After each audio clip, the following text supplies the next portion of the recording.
Hey, what's going on, YouTube? Welcome back to another episode of Calvin Lim Investing. As usual, I'm your host, Calvin, and I'm here on a wonderful Sunday morning to give you sort of an anticipated earnings preview for this upcoming week. It's a pretty big week in the financial sector, so we're going to be taking a quick look and kind of picking out a couple of stocks and giving you a pretty good preview.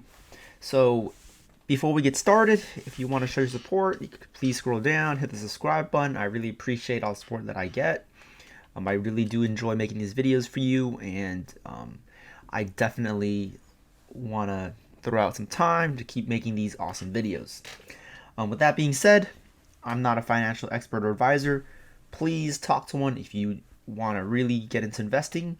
And always, always, always, I don't know if I've emphasized this enough, always do your own due diligence and research.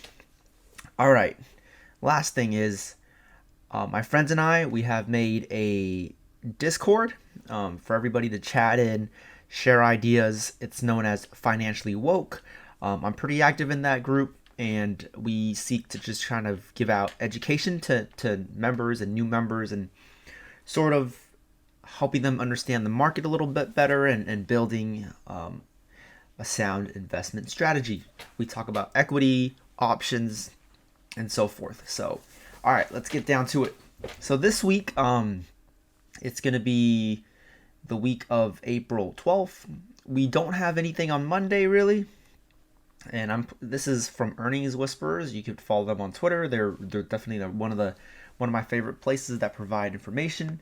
Tuesday is relatively quiet as well. I don't really see anything that's going to stand out, but Wednesday is where it's going to be at. So you got J.P. Morgan Chase, Wells Fargo, Goldman Sachs. There's First Republic Bank, but it's not a company or a bank that I'm really following. But I'll be looking at Wells Fargo and J.P. Morgan the most. I think Goldman Sachs is going to do all right, but I don't think there's anything crazy about them this earnings. I am curious to see what Wells Fargo is doing and see how their balance sheet looks like and whether they're gonna see an uptick in revenue, because as you know, starting in December, restrictions were lessened and banks were now allowed to give out a higher dividend and start back their stock buyback programs. So with that being said, I think Wells Fargo is still pretty undervalued compared to other members of the sector such as Citibank and Bank of America. Wells Fargo is trading under its about, I would say, almost 30% from its pre-COVID levels, while Bank of America is actually at all-time highs. So I think Wells Fargo is definitely one to really look forward to. Another one is J.P. Morgan Chase. They have an awesome credit card portfolio.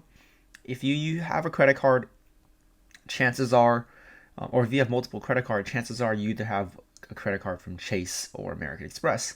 And Chase partners with Visa on most of their cards, and that allows them to have a larger network than American Express. All right, looking forward to Thursday. We have, Bank of America. They're trading at all-time highs. You have Citibank. Both of them are in a lot different spot than Wells Fargo. They are in a much more profitable position. I do really like Citibank's credit card portfolio. I think that they're up and coming. Bank of America, not so much. Their credit card portfolio is just getting started. But Citibank definitely has a decent portfolio that's kind of a level below Chase and American Express. And then you have BlackRock Investing Group. BlackRock Group, they're pretty good, pretty famous in investing. You have Delta Airlines.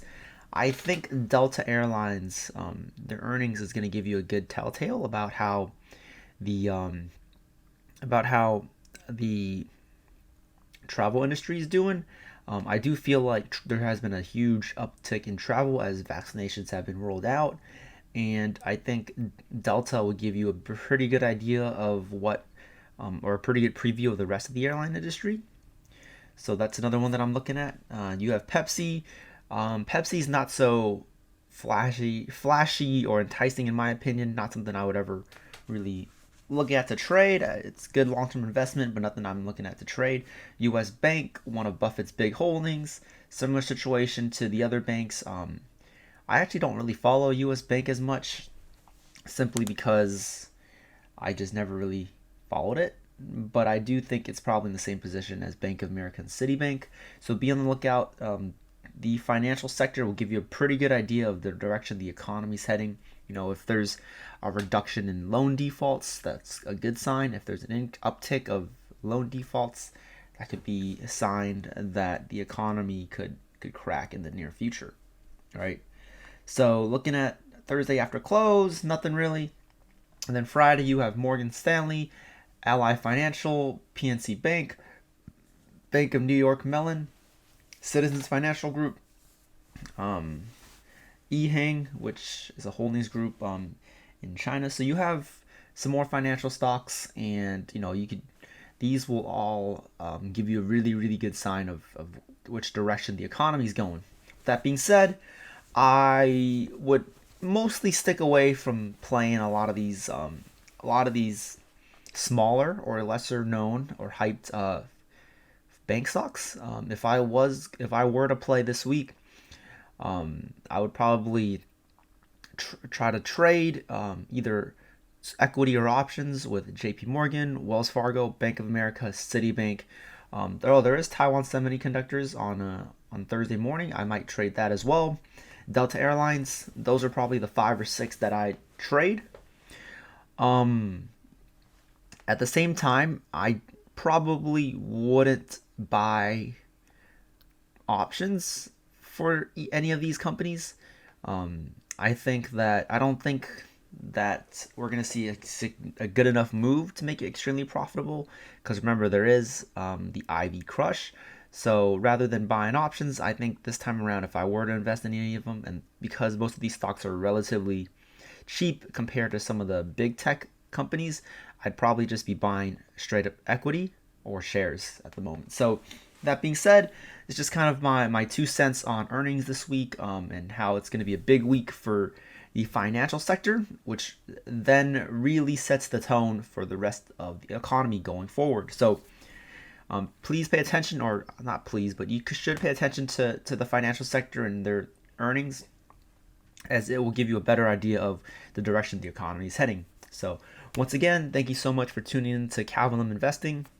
I'm your host, Calvin. If you could show your support, scroll down, smash the like button, hit the subscribe button. I really appreciate it, and I hope to see you guys around. Thank you so much.